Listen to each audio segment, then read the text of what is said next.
I'm Jason Silva, and this is the Creative Capital Show. A show about creative people and how those creative people turn into entrepreneurs by taking their creativity and turning it into a business and facing all the trials and tribulations along the way.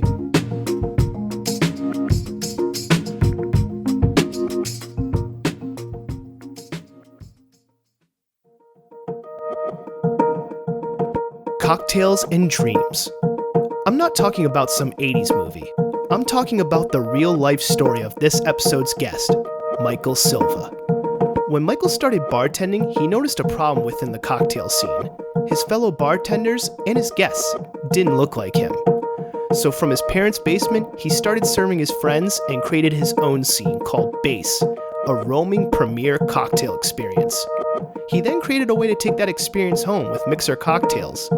And speaking of stories, his latest business venture called Booth will allow others to tell their story in a place where they can be. Cocktails and dreams. Enjoy. So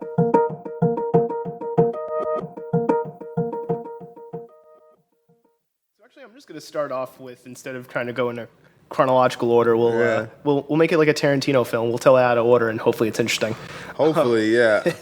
I'm like, damn, what's the first question going to be? What is Booth? Because I had some perceptions of it, and then I came to the I guess the soft opening, rough opening, whatever you want to call it. It was really a rough opening because we are, my friend was like, this is like a quick story. My boy was like, yo, is rough the new hipster way to say soft? And I was like, nah, bro, like this shit really is rough. We are not finished. It's still being built out. It's still being built out, but we were just eager and wanted to put people in it.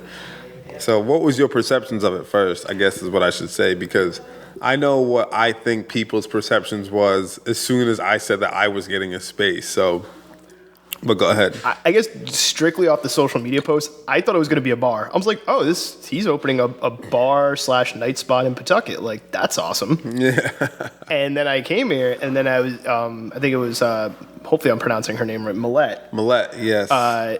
She then described the space, and I was like, oh, okay, so it's this other thing, but is it the first thing? And so that's why I was like, oh, all right, like that's cool, but like was not what I was expecting either. So, in your own words, what is Booth exactly? So, Booth is how can I say this?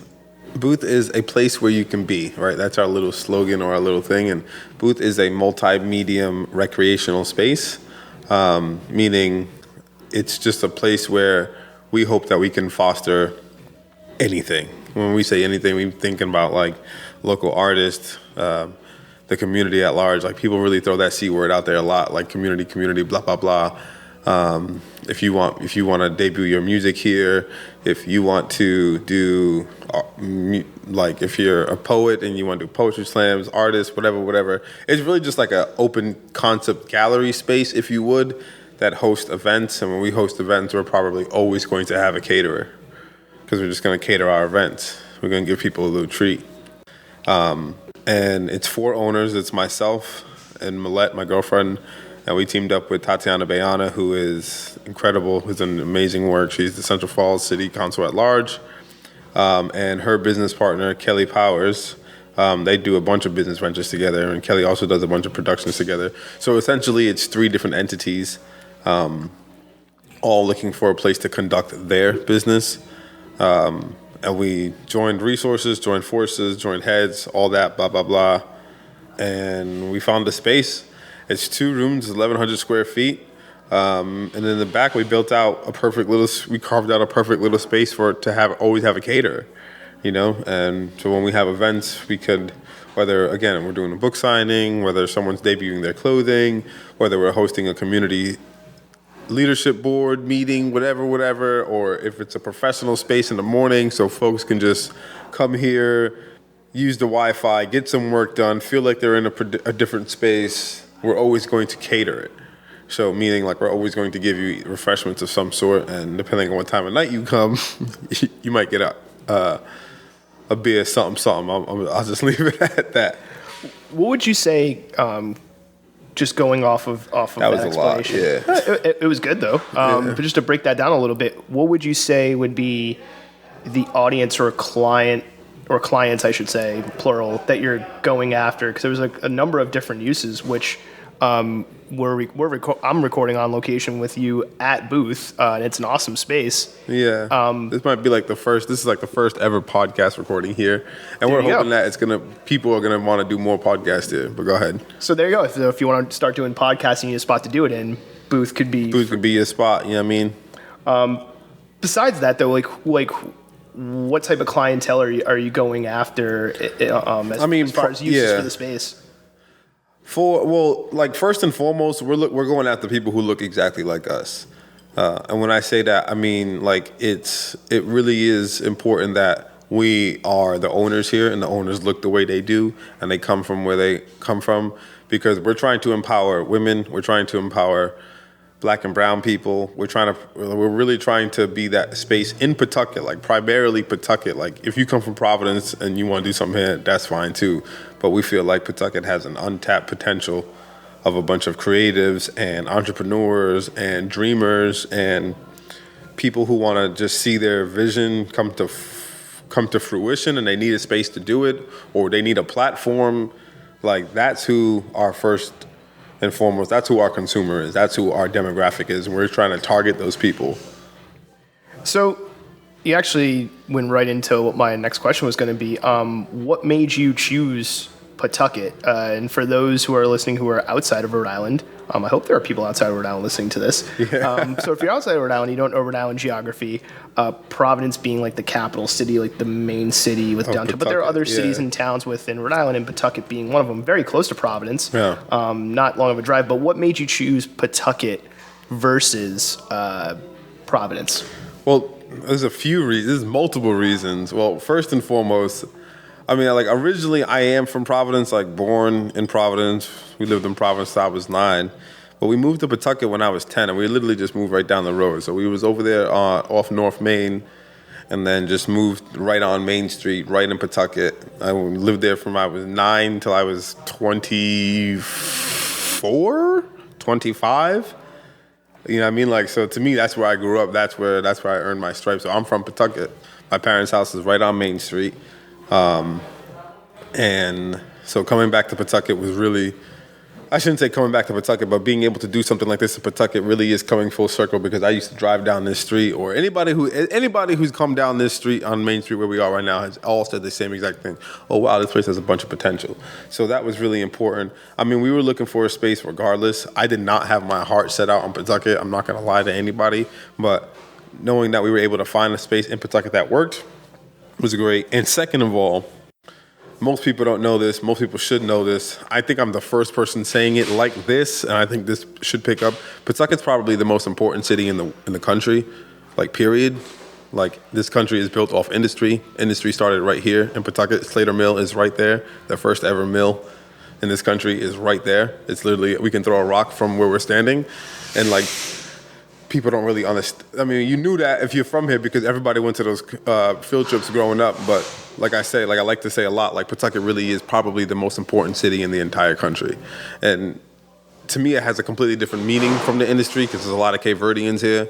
We're right on Cabo Verde Way, excuse me. And so like I said, there's a bunch of things that tie into it, but all of it being Pawtucket really is a special place, and I'm just happy to be here and call this place home. So you mentioned, and if you're hearing background noise, it's because the artist Ariel Cruz, the most notorious artist coming out of Rhode Island, and is next door building his incredible space. I don't even know how we're going to compete with it. Oh. Or you get some of the traffic from it. Or we get some of the traffic, but we're actually serving two different things. We're probably going to be working together, but if you can hear that, sorry, apologize. He does a lot of work. He's really good. And no, you know what? It just means that if anybody's like, oh, like, they must edit this podcast, it's like, nope. We keep most of the conversation. Very little editing, for better or worse. You would mention this idea of or seeing a lot of potential in Pawtucket. Could you maybe go into that a little bit more as far as, like, what you mean by that? Like as far as people maybe moving in now? Is there like a more creative set moving in or something there like is the people here first and foremost. I mean, first and foremost, I think there's people everywhere that have something to contribute to, and I think there's people everywhere that have stories to tell. And if you're able, and again, for us, like we just want to provide a platform for people to tell those stories. We have our stories to tell. Also, on a more which I forgot. I don't know what the word is right now, but I guess the demographic is changing. Some people are. I mean, it happens naturally every couple of years. When I say couple of years, probably every couple of decades. But there's people who are probably want to move closer to Providence, can't afford to live in Providence, so they live in Pawtucket because it's a little bit cheaper. You mentioned it. It really is the city right next over. It takes like 4 minutes to get to Providence from where we are right now. Not even. The highway's right there. There's the train station coming soon, so people, they really think that the plan is going to be that it's like, and now you could like live in Boston, and people are doing it right now as we speak. I know folks who do it right now. You can work in Boston, so you have access to this like mid-level metropolitan city. Still a major city. Boston's technically a major city. I mean, is it really? You know what I mean? In my humble opinion, I think, I've said this before on the show, I think Providence is over Boston, but that's just me. That's just us being biased, yeah. But it's not that. Boston is definitely cooler than Providence. We just don't really know Boston like that. We know Providence like we know the back of our hands. I feel like we have better bars. We have, yeah, I guess. I mean, I shouldn't even say that. We'll get back to that part. But now you have access to these major cities because you can take a train and you can live in Pawtucket, and they're going to bring that here right on that Central Falls Pawtucket line. So like I said, Pawtucket is a place that's just budding. It's just going to continue to grow. I don't like to use the word potential just because it already is here. So now we just need infrastructure. We need more people who are doing things like Booth. We need more people who are doing things like Ariel across the street. We need more people like Leslie Moore, who I just recently met, but is really just a saint, and she is changing the way downtown is looking, and we just need more people like that. Who is Leslie Moore? Leslie Moore is the woman who owns everything that we're sitting on in this entire street. She owns everything. I wish I knew a lot more about her that I can comment a lot more, but if Leslie Moore is a big part of why we're here today, so she's great. Speaking of stories, your story. You started out, and correct me if I'm wrong with any of this information. Did you start out, or are you still a special education I'm teacher? still. I mean, I called out of work today. But yeah, I still work. I work for a special ed organization. I'm not going to name them. Who cares? I work at one of the local high schools. It's been really rewarding work. I'm actually in the middle of I'm getting closer to the end of my 9th year, and it's probably been my favorite year so far. I've been doing that for a little while. It's really rewarding work. I love it, but I'm just over it. I'm ready to lean into all the other things I got going on. But like it's weird. It's like my old man was an educator too, so he still is an educator. He's he's a principal. He's a high school principal. So that stuff really does run in the family. I do really well around adolescents, working with kids like that. I've always been good with that. I think because you coached basketball as well for. Yeah, you asking good questions. I used to be on my Nardwar right now. Yeah, I used to coach high school basketball for a little while. For 2 years I did it. Maybe 2.5 years, I think it was. That was, till this day, the best. Those were the best jobs ever. Coaching basketball was the best. It was just junior varsity stuff and some varsity stuff. Nothing major, but I loved it. I was really good at it. People responded well to it. I responded well to it. And I did that for a little while too. I mean, I've always loved playing ball. It's really the only thing I'm interested in as far as like sports and like hobby. I mean, I guess you could say I'm into bartending, but like it's work now. So, but like I don't care about the NFL. I don't give a damn about. I really don't care about politics. I don't really care about MLB. I don't care about golf. I don't care about literally anything except basketball, which is weird. I don't care about anything except basketball and music. I mean, I usually don't care about sports unless I bet on it, which is rare. Yeah, I don't bet on it either. I just literally don't care about anything. I don't care about the NFL.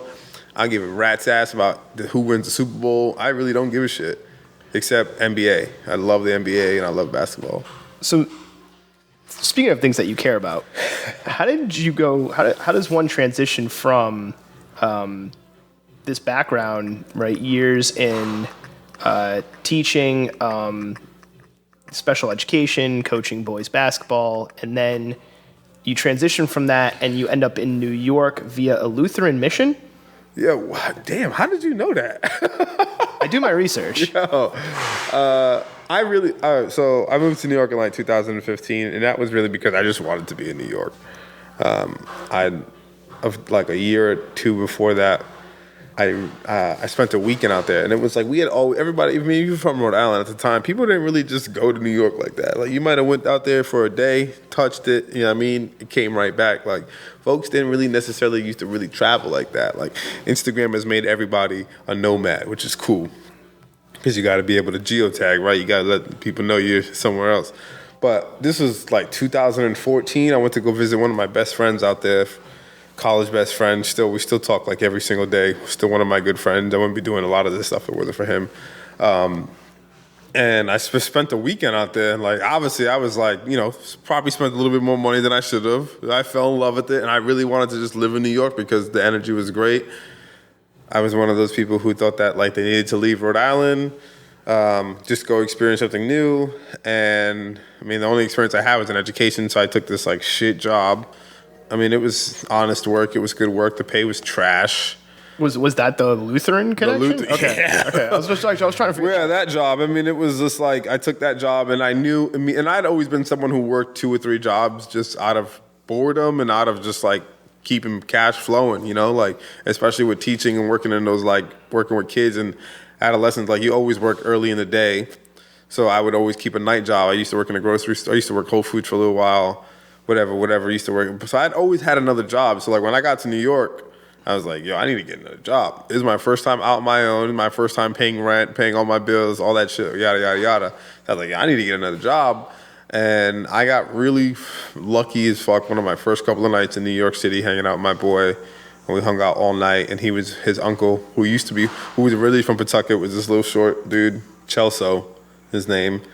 And he was just like a hospitality mogul in New York City. He'd been there for 21 years. He'd worked at so many different places, and he was friends with a bunch of other people. And through one of his friends, I met this woman named Carolyn, Carolyn was fun. She was just like this. They called her mama because she was like, I was 25 at the time. She had to be like 42, 43 at the time. She was definitely an older woman, but she was a good looking older woman. It's New York, man. Everybody's old, but they all look young. You know what I mean? So, and she just straight up asked me verbatim, like, oh, you look mad cool. Would you like to work at my bar?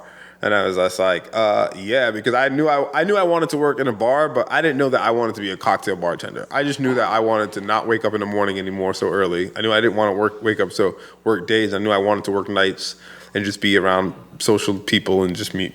But that's like such a loose dream, right? It's just like, I just want to be a bartender in New York and just drink coffee and smoke cigarettes and have a beautiful apartment and not be able to take anything serious. Like, I feel like that's such a lofty dream for a lot of people. It's not very concrete, and my dreams weren't concrete about New York. I just knew I wanted to be in New York. And that's the wrong way to go about moving anywhere, because within a year, I was on my ass and I moved back to Rhode Island. Probably the best thing that ever happened. So you took the next question, which was good. So we're just moving right along. So that's what led you back to Rhode Island. So after a year, bro, I was miserable. I was miserable in New York. Was that due to just the lifestyle of New York, or the job of bartending, or both?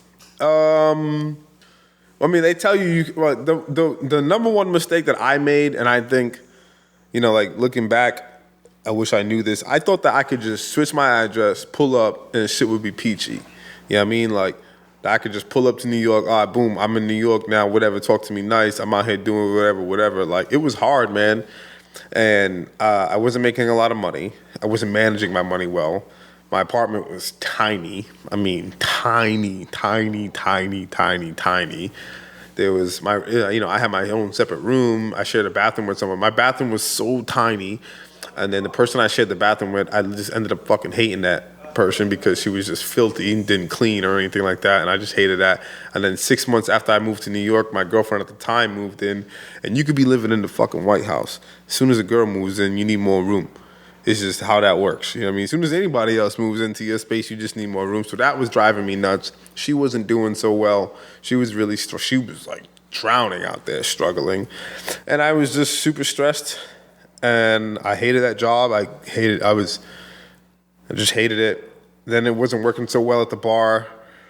For like my first, after a while, it just wasn't working out. I wasn't really doing what I was supposed to be doing. Like looking back now, I was just like not cut out for it. I just wasn't cut out for it. So that bar in New York, was that a like cocktail / craft cocktail bar, or was it more of like a nightclubby style bar? It was a classic cocktail bar, like craft cocktails. Okay. Like they were slinging cocktails, but they put a DJ in there on Fridays, Saturday nights. It was beautiful, man. I fell in love with that place. Excuse me. Like that was the best part about New York, was working on the East Village.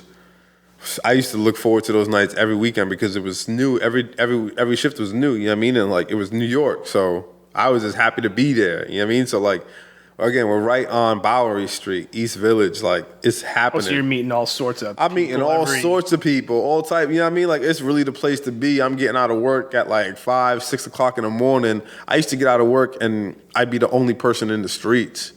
And like, it's one thing to be in New York when everything is going, and you can feel that adrenaline, but to feel that beast getting ready to wake up underneath your feet, because you would start to feel some of the trains pretty much revving up, getting ready to go, and that was really cool because this whole city would be not awake yet, and I'd be the only person walking for blocks, and that was kind of cool. But New York was hard, man, and I'm not afraid to say that it didn't work out for me. You know what I mean? So with that being said, you get back to Rhode Island, and correct me if I'm wrong, was your first bartending job at the Dorrance? No, my first bartending job was working for a catering company, and then that was like my first job. And like I got that job because I threw the New York word around, and they got me that job. But that was like my first like real deal like bartending job, and that was just doing catering events and shit like that, and that shit was trash too. It was a nice little summer gig, whatever, but I hated it. It lasted like 1 year, but then I got the Dorrance job. I got mad lucky getting that job too. I was going to say, as far as like... The Dorrance changed everything for me. It changed everything for me. It changed everything for Providence. I was going to say, like Dorrance is a hell of a place to have like first 10th gig. I don't care what bartending gig you have. Yeah. Bro. Like, you know what's crazy? Like, the first time I walked into the Dorrance and like, that's the last time I'm going to use that word. I don't really want to even say that word anymore. Okay. But the first time I walked in there, we're just going to say there, and like, we're going to reference this place for like the next maybe couple of minutes while I get this shit off my chest. The first time I walked in there was the time I had my interview. Like, I had no business getting that job. Like straight up, had no business. I also had no idea what this place was. So I also had no idea about the cocktail scene in Providence. I also had no idea about the downtown scene. I also had no idea. I got hired because I was 6'2", dark, handsome, and I had some fucking experience in working in it. Like, you know what I mean? Like a few people told me that I was pretty much just hired because the Dorrance, that this place used to catch a lot of flack for not hiring minorities or not hiring people of color, you know what I mean? And not having enough of those employees in there and only serving a certain type of demographic. What year was this? Like just to... This was 2017. Okay. Yeah. So at this time, I'd been back from New York about a year, a little over a year. I'd been back since New York. 'Cause I moved back to New York to the beginning of the summer in June, like maybe the end of June 2016. Okay. So yeah, I got that job there. Whatever. I feel like there was bad blood towards the end, and I think that's why I keep stumbling over that word. There was some bad blood, and for me, like there was no bad blood on my end. You know what I mean? Like, okay. I don't got no beef for anybody. I don't got no ill will towards anybody in this industry. But I was fired from that place, you know what I mean? And I was fired because they gave me some like whatever excuse, but what I got out of the excuse why I got fired is because I started a pop-up. With My own. separate from that, or within the walls of that spot? No, I didn't do my pop-up in there. I was running my pop-up in my parents' basement. Oh, okay. Gotcha. You know what I mean? Like, but basically that's what it was. So before I go into ask what that pop-up was, yeah. One question I have is, you were saying that you didn't know the Providence cocktail scene. You didn't know. I didn't know anything. I was naive to the whole thing. I mean, like I used to go out to bars, like just like anyone else. Like I used to be like, yo, no egg whites in my whiskey sour. You know. I feel like that's a Kanye West song waiting to happen. Like that title, just I don't know why. I guess. I feel like that's a Kanye line. Maybe. I'm waiting for it now. If he ever comes back to us, I used to be the biggest Kanye West fan when I was a kid. But we're not. This ain't about Kanye. So yeah, I just can't. Like I can picture. Like, he's the only one I can picture right now saying something like that weird and have like some odd reference to something. Odd reference, but that's how I'm saying. Like I used to go to these bars, not even all the time. And I walked inside. I mean, everybody went to the Eddie. You know what I mean, like Eddie probably sees a lot more people that just go in there to go in there than they want to. You know what I mean? Like they would, yeah. And that's because Eddie's probably like it's the safest bar to go to because it is really, really, really nice in there, and it's hard it's hard to miss because everybody goes down those streets in Providence. If you see it, so I think it gets a lot more people than they need to get in there. I mean, I don't know, how can I say this? Like your first cocktail bar I put it this way, the first time you probably walk into a cocktail bar in the city of Providence might be, and it's the first time you ever walk into a cocktail bar, odds are it's probably going to be the Eddie. As far as cocktail bars go, for me it was the Eddie. Yeah, for me it was the Eddie. It's a lot of people for the Eddie because one, it's easy to pronounce, it's easy to see. It's beautiful in there, right? Yeah. It's right off the. It's amazing in there. Like, it's amazing in there. It's this is. You're on that quaint little beautiful side street. You're like, oh my god, am I in Paris? This is New York? No. I'm in London right now. Like this is, you know what I mean? Like you're really getting that city feel downtown. So I think they see a lot of people. So like that was one of them. But again, I had no clue of the cocktail scene. Like I didn't know that people were at each other's throats. I didn't know that like it was super competitive. I didn't know that everybody's throwing shade left and right. I didn't know that. You know what I mean? So that was actually leading into my next question. Issues that you had at that spot. Not the Eddie, the other spot. The issue I had was eventually, I mean, it was cool to be in there, and I've never really like said this, and like it didn't really hit me until my parents came. Okay. One time my parents came and checked me out. And I like begged them to come check me out because I thought, I was like, I really loved what I was doing. I loved what I was doing, but like, and the Dorrance decor-wise, and the inside's a nice place. It's like, beautiful place come in there. Like, you know what I mean? And like, old Federal. For those that don't know, the Dorrance. It's not the actual. It's the Federal Bank. It never was a Federal Reserve. It was just like the most beautiful bank around.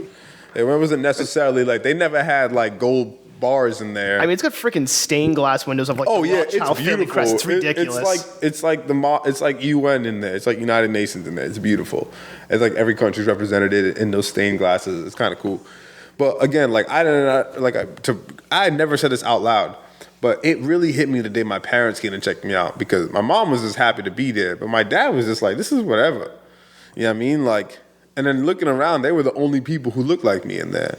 And I knew that, like, I knew that, like, other people like myself, like, my dad just wasn't that impressed. You know what I mean? And, like, and that's what really made me realize, like, word, he probably would have been, not to say that my dad doesn't like to go out. Like, if you know Scamdo, if you know my dad, like, that guy is, like, the king of being social. Like, he was the president of a social club for years. Like, I grew up with my parents being the most festive people I ever met. Like, they used to throw these massive parties all the time. Like, I get my hospitality through my parents, primarily through my dad, you know what I mean? And his dad. So it's like, he wasn't really that impressed, and it really hit me, like, really, like, nobody in the room looked like us. And that's what my issue was with that place. They were incredible. It wasn't them, it was me. You know what I mean? Like, I felt like I had slowly outgrown it that quick, even though I didn't learn everything I needed to learn, but being in that atmosphere, like, not only was I the only person that looked like me behind the bar, I was also the only person who looked like me in front of the bar.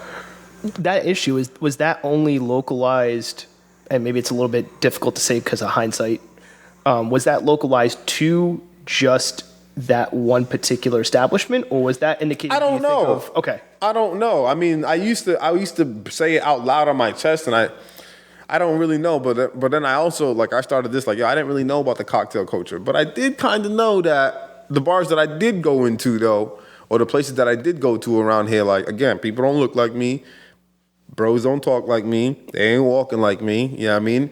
So, and like, it's Rhode Island. Like, I don't have to explain how it is out here. Like, it's still the Northeast. You know what I mean? So like, I can feel the difference every time I walk into a room, and like, that was a big issue. And the thing is, it's like, I know that I could take this and really put some people onto some dope ass shit who would want to try this. Some hard working professionals who were looking for something a little bit different. And I felt like I was able to take what I've learned, or take some of this and present it in a different way. And I did. So now, actually, I think that's a good lead into the next question I have, because you said you had that pop-up and then things that you wanted to do. That pop-up that you said was in your basement. My parents' basement. Your parents' basement. Was that the precursor to... my entire life right now? Your entire life, but I guess more specifically, BAS, bass people. Yeah, I didn't know if it was BAS or bass. It's just bass. I mean, it's so hard. I mean, looking back, I probably should have spelled it differently, but I love the way it looks, and I'm never going to change it. So how it really happened, though, so when I was working there, I was working on some really cool bartenders. Like, the first couple guys that I met that I was working on, I fell in love with those dudes. You know what I mean? Like, they was putting me on. I mean, looking back, there was, you know, like, this is the only time I'm gonna do this on this on out loud, and like, I don't really usually give myself a pat on the back, but I'm really good at making people comfortable. I'm really good at like letting you be yourself. I'm really good at being myself and being comfortable who I am. From the times you serve me drink, I concur. Yeah, I'm really comfortable. I'm really good at making people feel comfortable. And like, I used to make these guys feel like they was the coolest dudes in a room. And like, because to me that they were. And I don't think they got that from a lot of people. So I hung off every word that these guys said, because they were very talented bartenders to me. And they was willing to put me on game, you know? And one thing that one of the dudes, the head bartender at the time who was there, and they used to treat him they used to shaft his ass. Like, they did him dirty. He don't even bartend anymore. He just like, fuck it, I'm over this whole thing. He's living a whole different life now. He moved out of state, whatever. And he was like, yo, you need to get a new pair of shoes to work in, and then you need to buy a bunch of syrups, a bunch of juices, or make the syrups, whatever, and practice on your friends. Like, invite your friends over, practice on them. And that's how the pop-up started. Because I literally just invited my boys over on some, like, yo, look what I can do. You know what I mean? Like, gotcha. Quick shit. Like, I'm talking about my boys. Like, there weren't no chicks involved. Like, it's just my boys since I was a kid in high school. Like, they just came over. And then...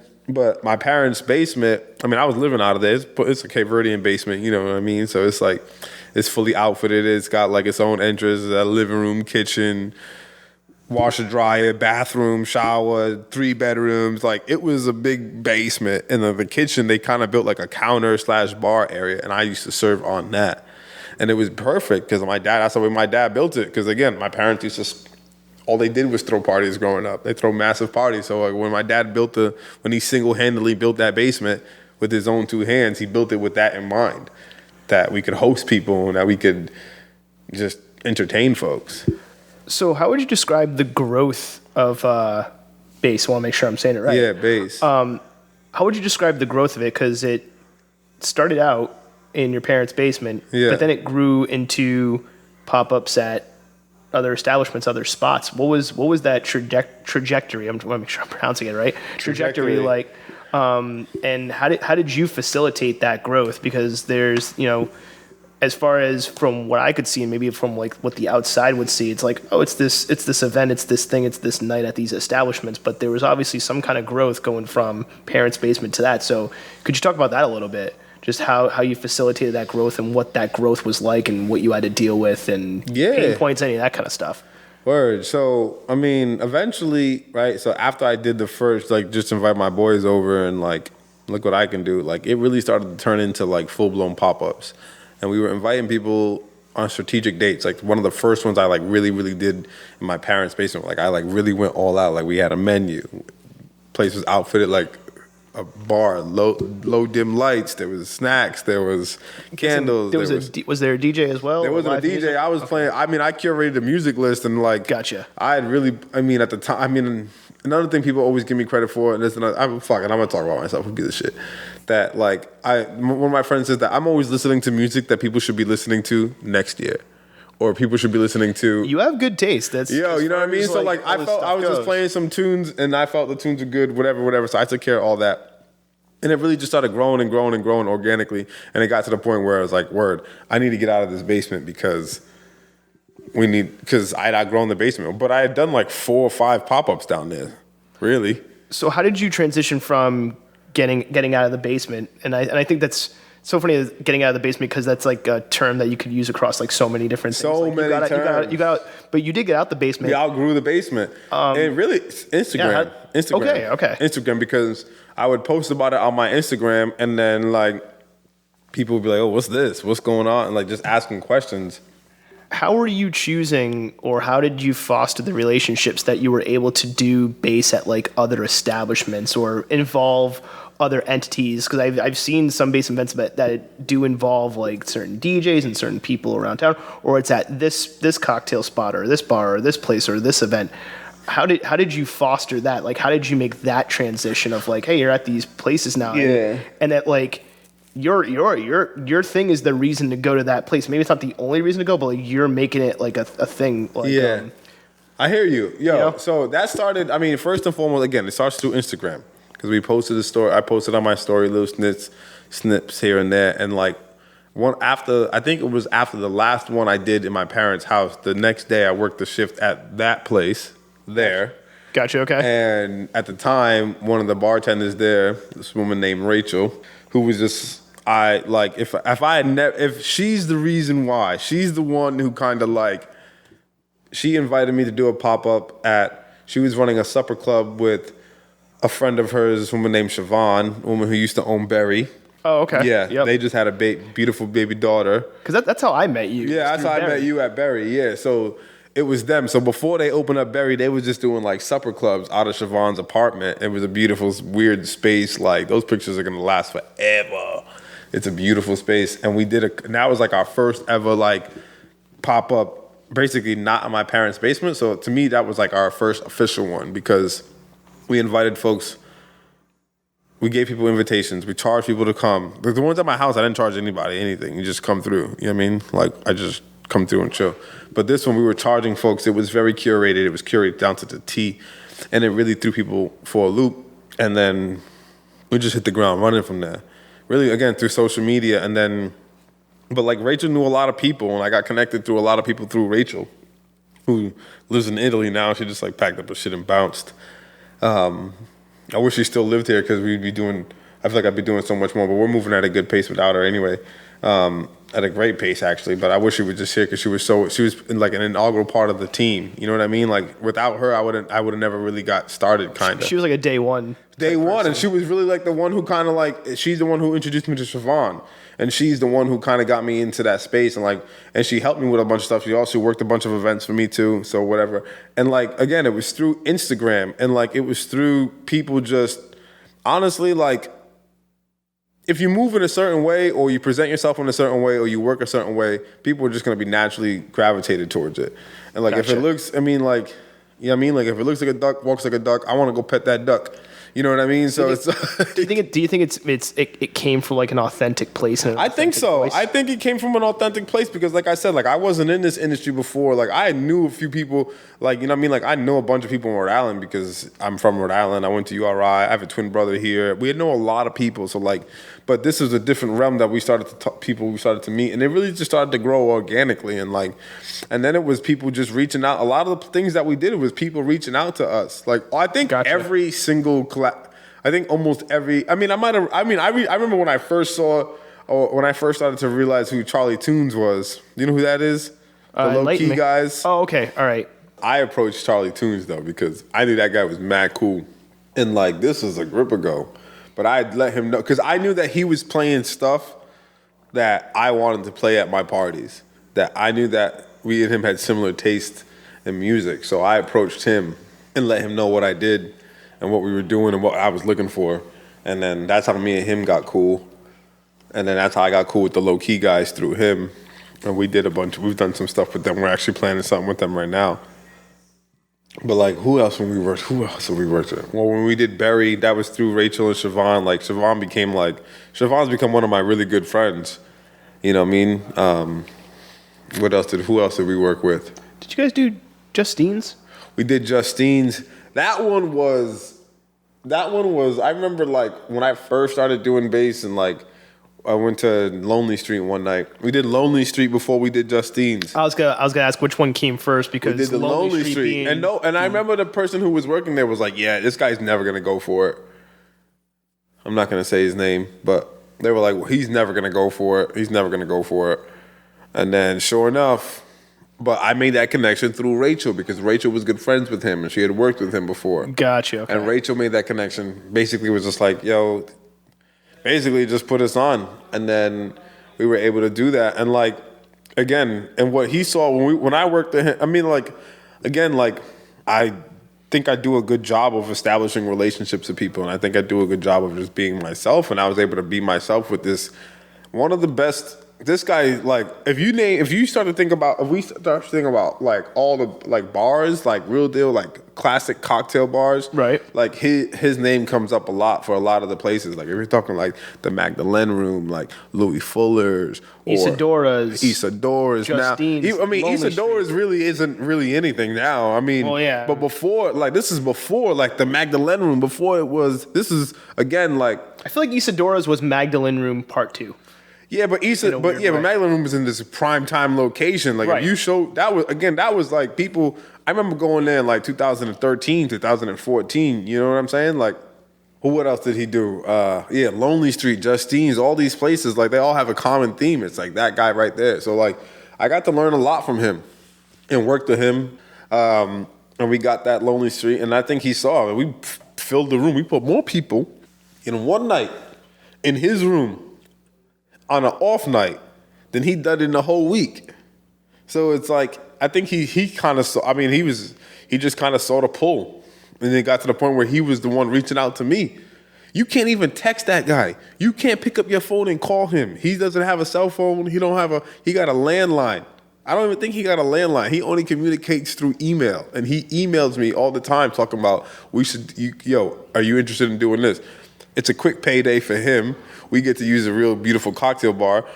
But we also put people in places that they haven't really been before. Our audience, they haven't been before. And that goes back to what we were doing in the beginning, where really we're trying to put people on to these new things. For people, again, just to note, if you are outside of Rhode Island, these are all amazing, like all these places we just mentioned are amazing, beautiful cocktail bars. Classic cocktail, there like, you know what I mean? Like no TVs in the place. You know what I mean? Like, wait, didn't Justine's have TVs behind the mirrors? That's different. Oh, okay. That's different. Because he's not playing no sports, or he's playing like classic black and white movies, like Casablanca, Casablanca, Breakfast at Tiffany's. You know what I mean? Which I always thought was amazing. And same with not Magdalene Room, but Faust had TVs, but they would play like old monster movies and stuff. I think that was him too. I think he was Faust. Yeah, I think that was him too. There you go. So like again, what was I saying? But yeah, like real deal, like Craft Cocktail. He came up to us, and then we did one with Riff Raff, because Narragansett Beer had approached us, and that was kind of cool. They hit me with some the pitch. I'll never forget that pitch. It was like, what do you think this is? A Beyond, like they like it was. Go into it just because there's a Narragansett connection to episode. I'm gonna probably mislabel it, but I think it's episode 5. Yeah, with my buddy Long of Bad Taste, who did a Narragansett collaboration. He did a Narragansett. Yeah, so shout out to Longston. He's good friends with Millette. That's actually how I met Millette. I was chilling with Longston one day, and Millette just walked into Bad Taste, and I was like, "Oh, hey, what up?" Yeah, she had told me about that. Yeah, so Narragansett reached out to me. This woman, again, I'm gonna leave her unnamed. She reached out to me, and they had just heard about the work that we was doing, wanted to get involved, wanted to know how they could support us and what we can do in some sort of pop-up or whatever. She brought on Riff Raff on board, so that was the location. We did an outside party at Riff Raff in that courtyard behind Troop, pretty much, which was like really off the beaten path. Like, you have to know about Riff Raff to like go to Riff Raff. It's not some shit where you just be like, oh look, because you can't see it from the street. Like, you have to really. You can walk down park that your thing. car behind Troop in that parking lot. You still ain't gonna. See it. And it's a bookstore. It's interesting that it's a bookstore bar. Beautiful in there. Oh, like, yeah, it is. I would love to still go in there and like knock out a crazy pop up. Like, I'd love to go in there and really kill it. I feel like they should do a graphic novel / comic book cocktail night where you like have comic books and cocktails. But that's just my own opinion. Yeah, I couldn't. I'd offer nothing of value to that because. I feel like if we like, hey, like Nate, do some comic book related drinks, you could probably come up with something. Maybe, but it wouldn't be. I'd feel like a fraud though because I don't read comic books and I don't really, you know what I mean? Hold on, that's when you get Longston to do it with you because Longston is into comic books and he's got a comic book convention coming up, which is shameless self promotion, tying back into the previous episode, and his comic book convention coming up. But if you hooked up with him, he could provide the comic book knowledge. And then help you out with that. Maybe, I don't know. That sounds too cheesy for me. Anyway. So we did that with Riff Raff, and that was cool. Narragansett reached out. But here's where the issue was. This woman, the woman who reached out to me in the first place, bro, she was fantastic. It really was a pleasure to work with her. It was like, wow, look at this. Somebody with this big-ass company job wants to work with us. And she was really just going to, she made it so they paid for a lot of the stuff. So awesome. Awesome. She was awesome. But she got a new job like 2 weeks before, 2 weeks after I met her. So when at that point, I went through 2 different other point persons, and like again, the whole thing was her idea in the first place. So when she left and it went to another point person, and then it went to another point person, they just didn't give a fuck. They just didn't have the same enthusiasm because it wasn't their idea. It wasn't their idea. You know what I mean? And they were just like, "What? What do you do?" So like. That's where the disconnect was, and that's when it got whack, and that's when because all of a sudden, basically at the 2-yard line, it was given to people that had no involvement. They don't even like football. You know what I mean? Gotcha. So that kind of got like really kind of lame towards the end. I mean, we still had a fantastic pop up. I made a great connection with Riff Raff. Tom's a really cool dude. He supported us multiple times. But again, even him too, because like he was the contact through the first woman, and she just knew him through some other stuff. So like that's how he got on board. He wasn't really on board. Like it wasn't his idea. He just got tapped out of nowhere to be like, hey. But she leveraged that relationship. And me and him met, and we met up, and then it was just super awkward. But it ended up working. Like he was a great dude, and we had a fantastic pop up. At the end, it worked out well. So nothing to really stress about. But again, all these things really just, these relationships that we fostered, has happened all organically through meeting people and then hearing about what we're doing and trying to help, trying to make some money too, you know what I mean? Like, we've done a bunch of places. What else did we do? We did, the best thing we ever did was the Birch pop-up. Oh, okay. Yeah, that was the best. That was the first time we went back to back days. We went 3 days in a row in one establishment. We were the only people at those establishments. We were the only the only thing running at the establishment. Oh, okay. And that was kind of cool because remember Birch closed its doors? Yep, R.I.P. Birch. Rest in peace, Birch. He closed his doors, and then out of nowhere, I just get a DM from him. Ben Suckle's like, I'll drop his name because he's a cool dude, and he's like, everybody knows who that guy is, and he was cool, and like, me and him, we crossed paths for a little bit. He was super helpful. You know, I'm pretty sure if he needed anything, if he were to ever need anything from me, because that guy just got so much things going on and connected, I got him. You know what I mean? Because he really looked out for me. He reached out to me out of nowhere on some, you know, like we're closing our doors at Birch, but we're still on the lease for X amount of days. Heard about your project, heard about what you're doing. If you would like to use the space for however you would like, for whatever you would want to do. Go nuts. Go nuts. And that was kind of cool because, again, he just reached out of nowhere, and that was the first time we were able to do, like, a multi-day event. So that's how I was like, word, well, I need to get a kitchen staff. That was like, once he said yes, I was like, I need to get a kitchen staff. I need to get a wait staff. It was so many moving parts. And at the same damn time, we did another pop-up at we were running another pop-up at Justine's with the low-key guys. We did like a cocktail tasting, and I thought that went pretty well. We've also teamed up with Cortland Club. Oh man, I can't believe I haven't even talked about Cortland Club I was yet. waiting for you on that one. I can't believe I haven't even talked about Cortland Club. Yo, Jay Shetman is like probably the coolest guy in the city of Providence. I mean, I'm dating myself, but I was like 16 watching him perform as a member of a rap group Time Machine. Yeah, I can't wait to ask him about that. But like, yo, he really is, he's just been like... Jay, I love it. If I dated you in any way, I apologize. Jay really is just a super genuine person and really nice and really cares. And like, he just really down. I don't know how to say it, but I'm really been fortunate that, one, he hired me. Two, that it goes beyond a transactional relationship where it's just like I work for him or I'm contributing at this bar. Like I go to his house for dinner, you know what I mean? And we talk about everything. Like when I need to pick his brain on stuff or whatever the case may be, like I really do feel like I have a confidence in this guy. And like he's one of my good friends now. And I love him just because he's just been super helpful and he's been super grateful and he's been super just like, I don't know, man. I can go on all day talking about it. My girlfriend loves him. He loves my girlfriend. Like we hang out all the time. It's just he's just a cool dude, man. I love him a lot, and I'm looking forward to even getting to know him even more and more and more. Starting from the basement. Honestly, I love this because it's so universal. Creatives and entrepreneurs share a common trait. They're able to see problems where others may not, and provide the solution. Early on in Michael's bartending career, he noticed a problem. That problem was that people behind the bar and in front of the bar didn't look like him. He also wanted to put people on to drinks they never had before, in places they have never been before. So Michael decided to be the change he wanted to see, and started serving his friends in, where else? His parents' basement. He eventually grew out of the basement and into having pop-ups at sought-after venues, and gained such a reputation that those venues were calling him. So follow Michael's lead. If you see a problem, don't wait. Start. Start from the basement.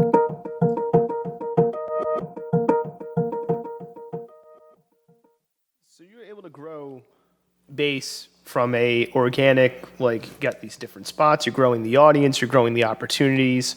But I do have a question on the more of like the back end business side of things. That was a nightmare. It still is.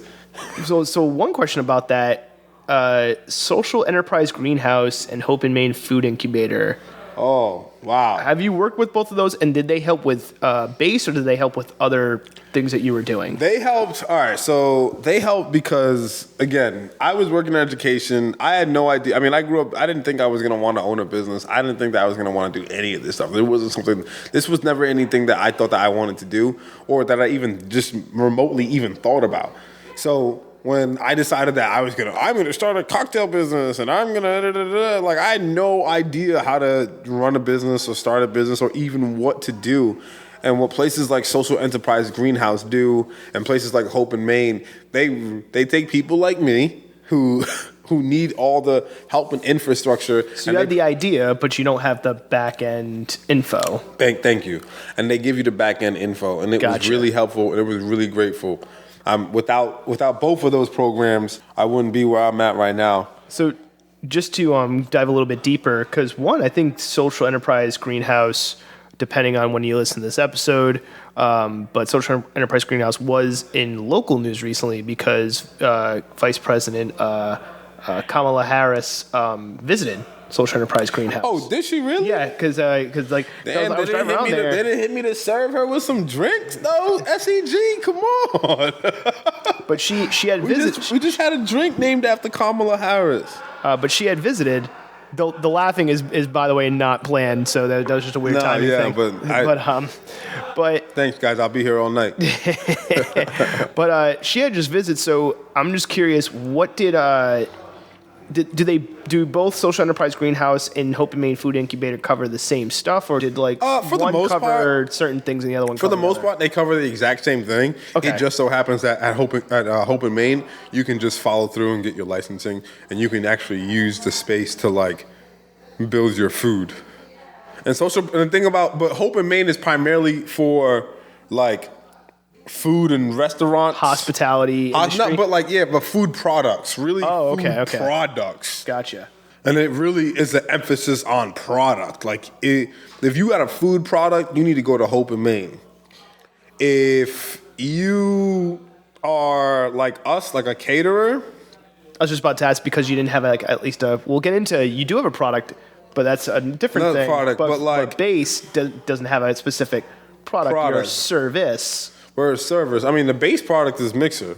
That's Right. under base. Okay. But so that's what's tough about Hope and Main is like if you're selling cookies or Right. dog treats or like peanuts or almonds, whatever. Or if you have ideas for that, if you that's have the place ideas to go for to. that's the place you want to Gotcha. go to. And then For a caterer company, I don't think you want to go there just because you don't necessarily have a product. So is that where Social Enterprise Greenhouse? I did came Social in? Enterprise Greenhouse before I did Hope and Main, actually. Gotcha. Okay. And Social Enterprise Greenhouse was nice because they really, you're not only, like, I think in my incubator, I was the only person doing something with hospitality. You know what I mean? Like, people were in there, were building, like, people were in there building all types of things, all types of social enterprises. You have to be a social enterprise, meaning, like, you need to be, you need to be doing things like basically like how are you strengthening the community and at what capacity are you doing it? Like what makes you so different? And it's like, are you minority owned or are you women owned? Like, you know what I mean? So like that's what social enterprise looks for. Those type of things. Hope and Main will take any Joe Schmo off the street as long as you got the dollars. You know what I mean? That was going to be my next question. Yeah. Did either one of those organizations charge you? Yes, they and if both so, how do. much? So I'm not gonna get in how much they charge just because I don't want people to know how much I paid, and I don't want to put their business out there. That's not up to me to. That's not me to air them out like that. Social enterprise greenhouse. It wasn't a lot at all. I mean, I was broke. I'm still broke, but I got a lot of stuff going for me now, so it's different now. But at that time, I didn't have booth. I didn't have base wasn't a catering company. Like I didn't have mixer. You know what I mean? So I was still just teaching and bartending. So I was broke. You could apply for like the SEG. I will say the SEG greenhouse wasn't that expensive. It was like $300, $400 for the whole incubator. But if you basically gave them like I don't want to say sob story, but explain to them why you don't think you need to pay for it, and I didn't have to pay for it. Why I just pay half of some shit. Hope and Main though, it cost me some dollars. So did both help with? Cause I think you might have said just a few moments ago that Hope and Main helped with getting the licensing. Hope and Main helped me get my licensing. Yes, gotcha. Because okay. You can use the Hope and Main because it has a commissary kitchen. It's a beautiful state-of-the-art commissary kitchen. Multiple commissary kitchens in there, multiple kitchen spaces in there because again, it's an incubator and they're hosting a bunch of different people making a bunch of different stuff. So Hope and Main helped me get my catering license, and then once you get the catering license, you apply for which is called a Class P license, which allows a caterer to sell alcohol up to 5 hours a day at a catered event. Granted, there is food being provided. That was going to be my next question, actually. Yeah, so I have to provide food, but I always just outsource the food. Gotcha. And so did both or either one help you with things like... Dealing with the state? Nope. All right, how about with taxes as far as like LLC or anything? So you learned all that on your own? Learned all that on my own, Okay, yeah. gotcha. What was that experience like of just being like, hey, you like sole was very proprietorship hard, versus man. LLC versus like you got to do your taxes different now, man? Yo, man, that was very hard. It still is very hard because I'm just not a technical person. And the reason why I'm digging into this is capacity just because I want to for it. help other people out there who are trying to do anything and like this is and the I stuff want you to have help to deal people with. do that too. And I really want to help people do that too. But during the times, man, it was very hard. And you're dealing with the state, and it's like, man, them people wake up and work 9 to 5. They don't give a fuck. You know what I mean? Like, nobody wakes up to go work for the state office unless you a crooked politician or you a statesman and you really pulling some strings. Nobody wakes up and goes, who works at the DMV and is just like, you know what? Today, I'm going to help some people. I'm going to put a brand new motorist on the road. Nobody says that shit. Nobody gives a fuck. You know what I mean? I mean, so, like, Providence is one of the most corrupt cities in the entire it is not United even. States, I'm not but- saying I dealt with corruption. What I'm saying is, I'm only joking on that no, one. I had to get into the room with some old, some old mob boss, and sell my soul to get a liquor That's a license. separate podcast. Sell my soul to get a liquor license. But what I'm saying is, like, people weren't. I mean, it just took so long. And I'll put it to you in this way: like, you get information pieces by piece by piece by piece, especially if you call. Nobody's trying to answer the phone, and once you get them on the phone, they just trying to rush you off the phone. Like, and I hope that I had a very different experience. And if somebody hears this, they'd be like, "Damn, Mike, you're completely wrong." I hope I'm fucking wrong, but bro, that shit was bad. And I'll put it to you like this, and this is all I'm gonna say. It's gonna take a little bit. Supposedly, say you have a to-do list of things you need to do to get your license, right? So you got to Gotcha. do A, B, C, D, E. Mind you, this is in the middle of a pandemic, which some things got a lot more organized. Shout out to the DMV. Registered my car real quick. That was nice and easy. But some things just was ridiculous. And the state service was still doing a bunch of stuff by mail. So, for example, if I had to do A, B, C, D, and E to get stuff done, right? So they'd be like, "Oh, Bert, you did A right? You screwed up on B." So they would take it, fold it all the way back, ship everything back to me, right? And be like, "Yo, you messed up on B, so can you fix B?" I'd fix B, I'd give it to them, so they'd be like, "Uh-huh." And this, A I'm right, assuming this was all manual. Like, you couldn't do this stuff online. It was all through mail. all through mail. Oh, great, So you. fantastic. Bruh. I mean, you probably could have did some of it online, but whatever. I live like right on Capitol Hill, so like it was like right. I'm like right there. So I used to be like, "Yo, I can drop in any minute." And just to clarify, was this both the business and like the liquor license or licensing related stuff, or was it all of that? I just want to. This one was the just to liquor license compartmentalize. one that took the longest. So so the liquor license stuff was unavailable online, and you had to do manually, and it was like you did step C wrong, and then They would send you back, right? So then you do like, say if you did A right and then B wrong, they would send you back like, "Yo, you did B wrong." Then you get it back like, "I bet A looks correct, B looks correct. Oh, you messed up on C." Gotcha. Okay. Then they repeat that whole process, send it back to you, as opposed to them just going through the whole thing, giving me a list of things that I need to do to correct. They were just doing it one by one, which was really frustrating because it was like time and money. No, just to clarify, because you're saying that was for liquor license, but I thought you had got the license through Hope in Maine, or was that I got my catering license through Hope in Maine. which allowed you to serve alcohol if there was food present for X amount of hours? The catering license, okay. you're just a caterer. Gotcha. As a caterer, you apply for a Class P license. Excuse me, I'm like getting loud now because this shit gets me so angry. So as a caterer, you apply for a Class P license. So as a caterer, You you're can do allowed X, to Y, and sell Z. X, Y, Z. But Hope in Maine could not help with the application process of the Class P, which is where you had to Or go they through the just state? wasn't in the capacity to do it. they Like weren't? Okay. I mean, again, I don't really want to talk because I met some wonderful people there, and like maybe they felt a certain type of way about me, and I was deaf to it, and I was aloof to all of it. You know what I mean? Like it could have been me, right? But Okay. I'll say that out loud. You know what I mean? Because I'm not one of those people who are gonna be like, I was done wrong. I wasn't done wrong by them, but like it got to the point where I didn't really feel like I was being helped, nor was I being super helpful. But like, it wasn't my job to be helpful. I paid Gotcha. y'all that money for y'all to be helpful. Gotcha, okay. You know what I mean? Like, that's not my job here. My job is to come here with problems. Y'all supposed to give me solutions. I felt like I wasn't getting a lot of solutions from them. You know what I mean? So like, whatever. So this craziness you're talking about right now with the state was in regards to the Class P stuff. Yeah. Okay. I just want to make sure I got the That's the details. Class P, and like just going through dealing with Hope in Maine, kind of like. Okay. Some people, and then like I heard some mixed reviews from a lot of folks about them too, because some people felt it was great that went through them. Everybody has their own reservations. Like again, couldn't be doing any of this shit without Hope in Maine, so I'm not gonna sit here and talk one way out of my mouth. It just like towards the end, it was just kind of like, yeah, you know what I mean? Again, it's not my job to. Right. It was like, you know what I mean? It wasn't my job to be helpful. It's more of just because I have a background in tech, it's more of like almost like the shared responsibility model. It's like, okay, well, I'm paying this amount of money, so like, what ends of things are your responsibility? Thank you, because it was a lot of money, versus bro. Versus what am I responsible for? And if that's not, it was a lot of money. Like I was giving them okay. more. I was giving them more money than I was making in a week. Like for some of the services that I paid for. Like mind you, I'm a teacher, a broke one at that. Like you know what I mean? Like. Some of the money that I was giving, it was just like, that's what I'm saying. It got to the point where it was just like, word, yes. It felt like it was shared responsibility, but it was like, it wasn't shared fucking money. You know what I mean? Right. So it was one of those like, hey, I'm paying you X amount of money, so like, aren't you supposed to be taking care of ... And then like, what am I supposed to take care of in regards to how much I'm paying you?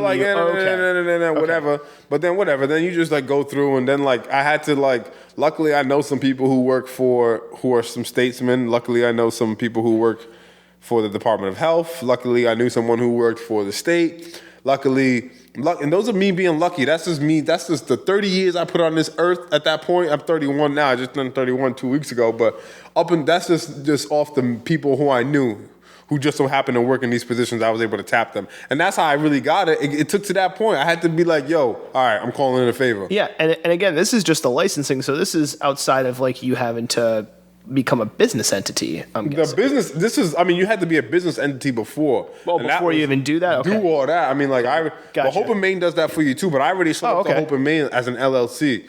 I knew I was going to do sole proprietor because I was dealing with alcohol, so just in case I got my ass sued, motherfuckers couldn't come after me. You know what I mean? Which is why you did the LLC versus sole proprietor. I'm selling T-shirts and shoes or jeans, whatever. Not, you know what I mean? You ain't gonna catch cancer off my shirt. You ain't gonna get into a car accident because you put my shirt on. I feel like somebody's probably tried that in a lawsuit. That as sad as that sounds. For those that are listening, though, if you just want to clarify, that's the advantage of doing the LLC versus sole proprietors. That if it's sole proprietor, they can come and take your personal assets. Yeah. Where if you're an LLC, they can only come and take. If God forbid something bad happens, they can only come and take the assets that are under the LLC. So It kind of helps you from the entity is different from the person, even though the person is running the entity standpoint. Exactly. So now this goes into an interesting two questions. One, because you mentioned a couple things. Are there advantages? I guess this is one question. Are there advantages or disadvantages of how Base is set up, in that it is a event/catering company? Hopefully I'm classifying it right, versus it being like a bar. Like we are not a bar. So it's not like an actual bar that you can go to even from a business standpoint. Like what are some of the advantages of the way that Base is set up, and was that the plan from the get-go, or is that more like, hey, we can do it this way for right now, and then you're like, oh, this is kind of nice, like doing it this way?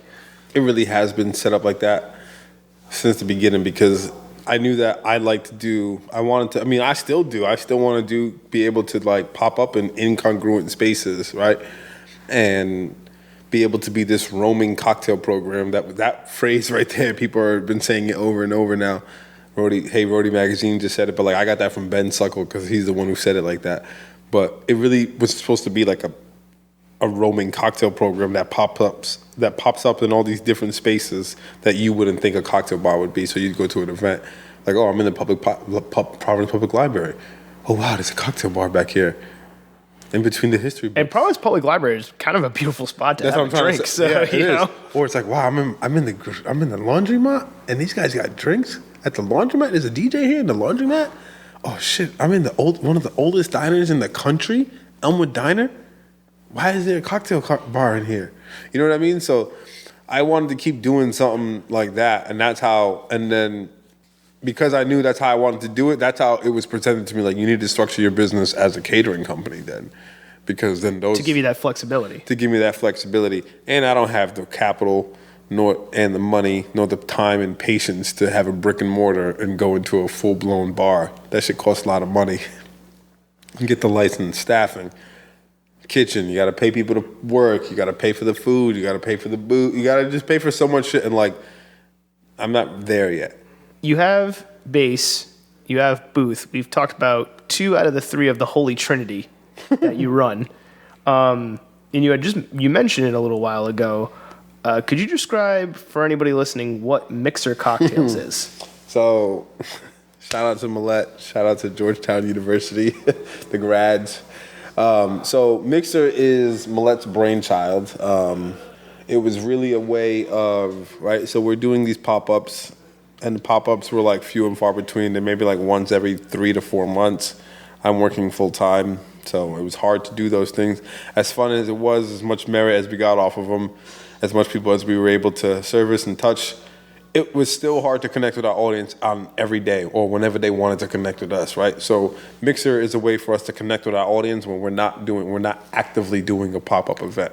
By the way, not to sidetrack too much, but I just want to say, bought one of your cocktail kits for the holidays, brought it to my parents' house, and both my parents loved it. Yeah, they see, you know what I mean? Like, it really is her, again, brainchild. So she came up with the idea that, like, what if we just sold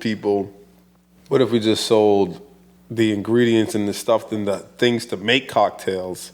So garnishes, syrups, instructions, bitters, tools like a jigger and all that to make cocktails. I was surprised at the jigger. I was like, wow, they put a jigger in here. Like, I was not expecting that. Like when I got mine. Yeah, I was like, oh, that's cool. We're about to change that model pretty soon. But I really like having the jigger in the box. All right, but let me continue explaining it. Yeah, sorry. So basically, it's like, so how I try to break it down to folks immediately is like, word, are you familiar with HelloFresh? Blue Apron, all that stuff. They send you all the, I hope they don't come after dinner my in a box kits. Dinner in a box kits, whatever. They send you all the stuff and you make these perfect little quaint meals. That's what we do. We send you everything you need to make perfectly craft balanced cocktails at home, except the liquor, because it's very hard to ship liquor over state lines. So we were like, you know what, we're not even going to deal with it. And we don't need to do that because if you're a funcking adult, you should be able to go get liquor on your own. You probably already have it at home. Or you should have it at home. And like, we're at the age now, a lot of folks, I'm 31. You're older than me, but like, we only bought bottles and finished bottles in college. After you get out of college, maybe a couple of years, you're still crushing some bottles. After a while, you buy a bottle, it sits on the shelf in your house. You have a liquure cabinet. You have a liquor cabinet now. You have all the display, but you bar still, cart. Exactly, but you're still trying to make drinks for folks, or you're still trying to, entertain people, whatever the case may be, and like that's what Mixer does. So we send you enough ingredients to make 2 different cocktails for each. So each box comes enough to make 8 cocktails, and each box is catered to a specific spirit. So for example, our first box was a whiskey box. We sent people the ingredients to make a whiskey sour, like a classic whiskey sour, and then a take on a whiskey sour. So each box has a signature craft cocktail that we come up with and a classic cocktail that just most people are familiar with. And we have a gin box. We just released our gin box. We have a vodka box. We have a tequila box that does really well. And we do the whiskey box. Like we just had just right now, a few hours ago, we just completed a 40 box order. That was our largest order to date. And we do a bunch of those orders. And that's what's been going pretty well for us. And Mixer has just been really cool. Like I said, if it wasn't for Millette, I probably wouldn't be doing Mixer because I ain't really had no interest in it in the beginning. I ain't gonna lie, because I was just so focused on pop-ups and bars and getting my license. But like Mixer allows us to do all the other things, and Mixer's still cool because what we're able to do is like it's still part of the mission. And like I said, I love Mixer. Now, like in the beginning, I was a little like, we're gonna do what? You know what it was? I was like afraid of selling a product. I think that's what it was, because I feel like every time you open up Instagram now, people are selling something, and I didn't want to be that guy. Like Base was different because I was selling a service. And I was doing something completely different. But this was a product, so I was afraid to sell the product. But like, man, Mixer has just been nothing but blessing on blessing on blessing. And at the very same time, like, we're teaching you a skill. We're also selling to you activity. So we're bringing people together. And we're learning. It's a cocktail party in a box, at least. It's a cocktail party in a box. It's like, you could do your little vodka sodas for your friends, or you all can pretend you want to suck shots, and an hour into your night, you're gonna hate yourself, or you could really put together these beautiful, elaborate, simple cocktails that are easy to follow and really wow your guests and introduce and learn how to become a bartender. Because in a nutshell, that's all you need to learn. When I was first taught, it was like, you need to get the classics down, you need to get the sours down. And most of our drinks are built off what it takes to make a sour. Was Mixer, as far as the idea, just because from a timing perspective, was that created? That was created before the pandemic. I was about to ask, like, was that before the pandemic? Everybody always goes, oh, wow, you guys did the thing. Like, no, again, we're not those people who were just like, we're bored during the pandemic. And again, not to shame anybody who's doing that but the pandemic, we definitely saw a lot of people just creating shit and selling shit, right? Because you needed to make means. Everybody's bored. Everybody's on the internet. But Mixer was really created well before the pandemic. I'm talking about June, July before the pandemic. Oh, wow, okay. You know what I mean? Like, yeah. This thing was like put together a grip ago. It was a team of hard-working professionals. You know, that's a very good point because I remember walking. There was like a summer event, I think, at the Dean Hotel, and I remember you guys talking about it. So you're absolutely right. And that was even before. Actually, that was a year before that. It was a year before you seen us at those. So even before that, you were because that was during the pandemic though. Those was exciting. Yeah, those were during the pandemic. All right. So this was like the summer before the pandemic. When these boxes really started, and it was Millette and her team, of her awesome colleagues / friends that she went to school with. And then they were able to really get this thing off the ground. Like a team of people who had worked for these world-renowned companies who were in this, like taking this, graduate course with Millette. They're all these kids chasing their MBAs. And like one of the classes that they had to do, everyone had to like pitch an idea for a business. And she pitched this idea and people fell behind. Also, if you see Millette, if you hear her talk about anything, she's drop dead gorgeous. So like everyone's going to be like, oh yeah, whatever she wants to do. You know what I mean? So like, and she's really cool. She's really smart. So like, we'll follow her into hell, we will. Yeah, exactly. I'm doing it right now, except it's not hell. My life has been tremendously better ever since I met her. But what I'm saying is like, but she's also like, she's just incredible, man. And like, she had just had this wonderful idea and she's really easy. She's just an incredible leader. So she was able to do that. And like, again, these team of people who had worked at renowned companies, like one of the guys who would like really helped her, I think used to work for Twitter or something like that. Or like, but just the people who had all had their jobs, like she was working in state government before she went to Georgetown. You know what I mean? So like all these people who had all these incredible resumes were working on Mixer in the beginning to get it off. And it was just part of a class project. And when the class was over, boom, I just had like this little like picture like the stork just dropped off a baby on my arms. And at first I was like, I don't want this baby because it's not mine. But now it's like I've grown to love it. And like, we had a conversation about like the only person who's really able to take this thing to the next level is someone who's been working in the industry of this. You know what I mean? Like I'm the bartender. You know what I mean? I had the connections. I know. So you've got the background for it. I had the background for it. And like, again, I wouldn't be able to be doing any of this without Millette. So it was like, we were just a team, and Mixer's just been great. And we have 4 boxes. We're about to launch. We've been doing, and then during the pandemic, we were doing like virtual cocktail bartending, teaching people how to make drinks over Zoom. You know what I mean? And that was working. You go. You know what I mean? Like that was sustainable. Like I was getting paid to bartend out of my house. We send all the ingredients in the mixer boxes, and like usually those people, it'd be like a party of like 4 to 7 to 8, 12 people. So we do 12 boxes sometimes, 20 boxes, 40 boxes, 30 boxes. Like do the math. Like we was making numbers and then still getting paid to just bartend or consult out of my house. You know what I mean? So like now that we have this space here at Booth, we're going to be doing in-person cocktail classes.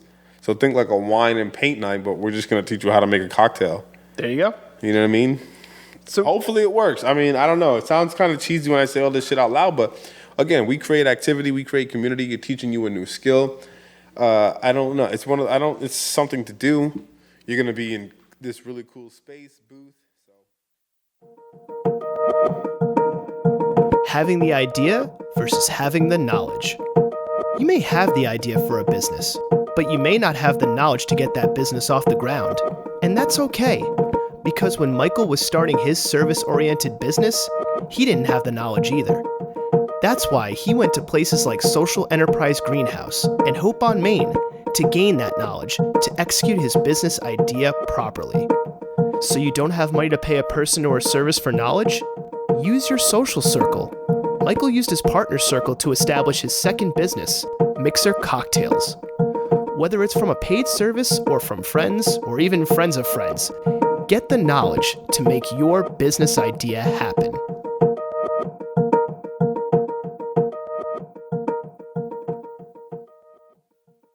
I have a question in how do you determine the cocktails that you choose and the stories that you choose to tell? Because I've noticed that base, you had like the there was one night, I think it was like a night about like the history of like either bourbon or rum. It was like brown liquor night or something. Oh yeah, that was so like you had that, and then like you have the cocktails that you choose for mixer. So in general, like how do you go about choosing your cocktails and the stories that you want to tell, whether it's through mixer, whether it's through base, and then how important do you think storytelling is when it comes to in relation to bartending?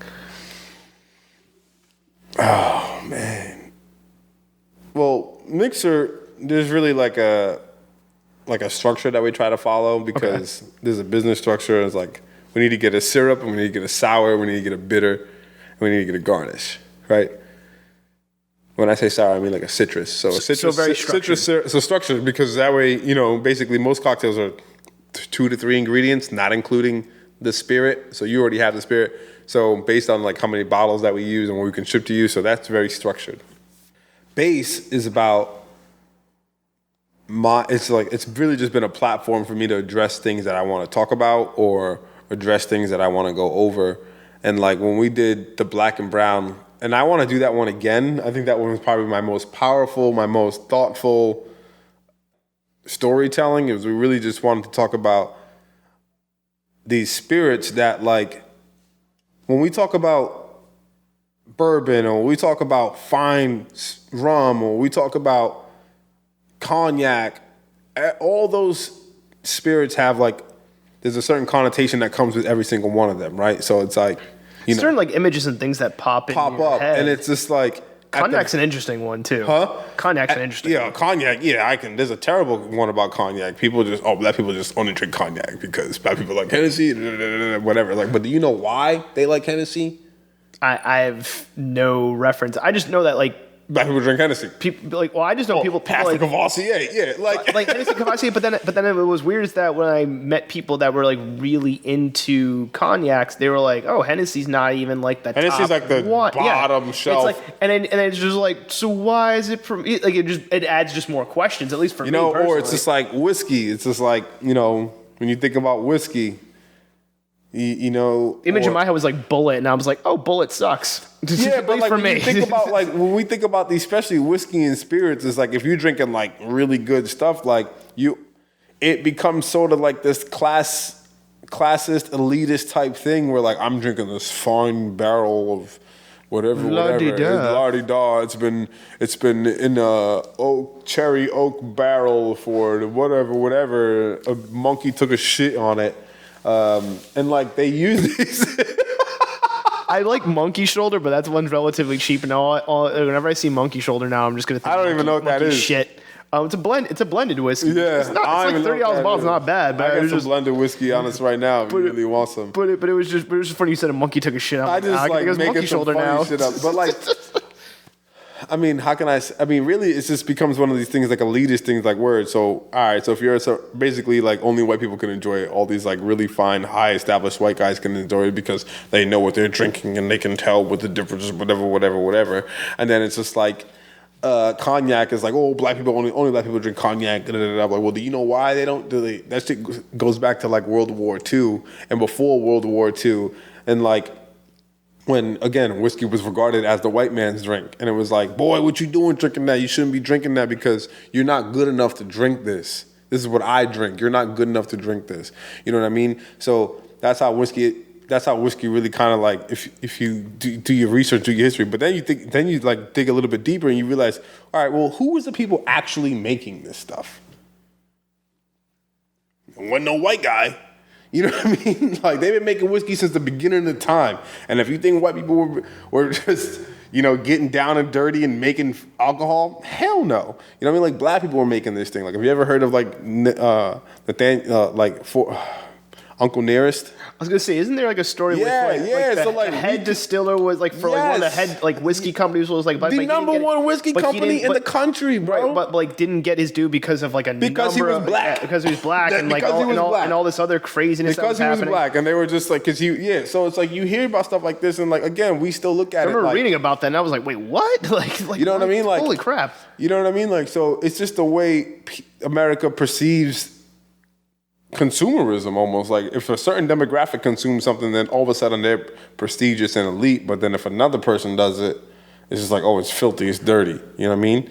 So like, and that goes back to the cognac thing too, where like, you know, a lot of people didn't really start drinking cognac until all these guys was in World War II in France. You know, France has an abundance of cognac because what else are they making in France? Champagne and wine. Yeah, so there's a bunch of cognac everywhere. You know what I mean? So, and it was also very cheap to purchase because again, they have it everywhere. So then you got all these African Americans fighting for America in World War II, and in their time in Paris, they're also visiting these jazz clubs. You know what I mean? And they're also being welcomed in these jazz clubs because they're just American blacks. So they're not in America. Like that was like the dichotomy of being a soldier in World War II. It's like you're fighting for a country that don't give a shit about you. And then internationally, you're just accepted. The other you know what I mean? Just like, oh, hey, American. Hey, human. Yeah, you know what I mean? Hey, American human. Like American because they don't have this history that. And they all do. Every country has it, but like, you know what I mean? It's not the exact same. It's not the exact same. So like these guys are over there in these clubs enjoying themselves, being welcome and drinking this cognac stuff. You know what I mean? It's a little bit sweeter. You know what I mean? So like that's how they really get on it, and they bring that back with them when they come to the States. So, and then you could also, and it goes back to like Ebony Magazine. Like Ebony Magazine, if you're familiar with Ebony Magazine. I know what Ebony Magazine. Yeah, so like they started doing some early ads of Hennessy too because they know that people like this. So then like you start to see like these ads of like, you know, these elegant black people, you know what I mean, drinking, these beautiful Americans drinking this beautiful drink, Hennessy, and like that's how that starts, and it just goes on and on and on, you know what I mean? Like, but that's how black people really started drinking cognac, you know what I mean? Because it was more about exception and not, you know what I mean, not just neighborhood tradition. It becomes neighborhood tradition. I'm from Pawtucket. We in 286 right now. We drink Henny all the time, you know what I mean? But it's just, everything has an origin. So then going with that, how would you describe cocktail culture today and right now, and do you think it's moving in a good direction, bad direction? Because you're saying before you started Base because you had people that you knew, people that looked like you, and you wanted to show them these great cocktails. You wanted to show them this cocktail culture essentially. Yeah. I want to make sure I'm not misquoting. No, you're fine. No, you're right. In doing so, do you think cocktail culture now currently still a far ways to go? Do you think it's moving in a good direction? Do you think that there's still stuff going on that's not good? Yeah. Like your current hot take on it, I guess. First, I want to say it's not up to me. Okay. So, again, it's not up to me. Who cares what I got to say about that? But I do think about it like this, that yes, it has progressed in a sense where with the help of Instagram, with the help of the work that I've been doing, with the help of other work that other people have been doing, that people are starting to be more conscious about what they drink and learn how to drink in a different capacity. You know what I mean? Like I had one of my good friends here yesterday stop by while me and Millette were here. And he said something about egg whites in his drink. And over the weekend, he had egg whites in his drink. And the person that he was with was like, you're gonna put what? Egg whites in your what? And he's like, oh yeah, my boy Mike put me on. You know, so it's like, so I think in that capacity, yes, it has moved on. I think that as is every subject or every subcategory in the world via some sort of profession or whatever, I think everyone's becoming a lot more conscious about representation. So yes, we're moving forward in that way. I mean, again, it's not up to me. I just know that like the people who I set out to touch or I set out to reach, if you would, who I knew that would really enjoy what we're doing, I think collectively that group of people or the audience or the masses or whatever who we're really trying to target, I think collectively those people have moved forward. So yes. It's a really long. There's a really good amount to get to yes. Yes, but like again, it's not up to me because I'm not worried about what other bars are doing. I'm not worried about what other programs do. I'm not worried about anybody. You're worried about you and what you're doing. I'm worried about what I'm doing and how we're able to just keep getting our message across. Like I don't care who got Grammys last year. You know what I mean? Gotcha. Because we don't care. I don't care who's getting a James Beard award because there's people in my circle who have never heard of you. Do you think consumers in general are, when it comes to cocktails, are more educated now than maybe like 5 years ago? I think consumers in general are more educated now. I guess. Yeah, because we have the power of the internet. Social media. And social media has done this wonderful thing. Or is it wonderful?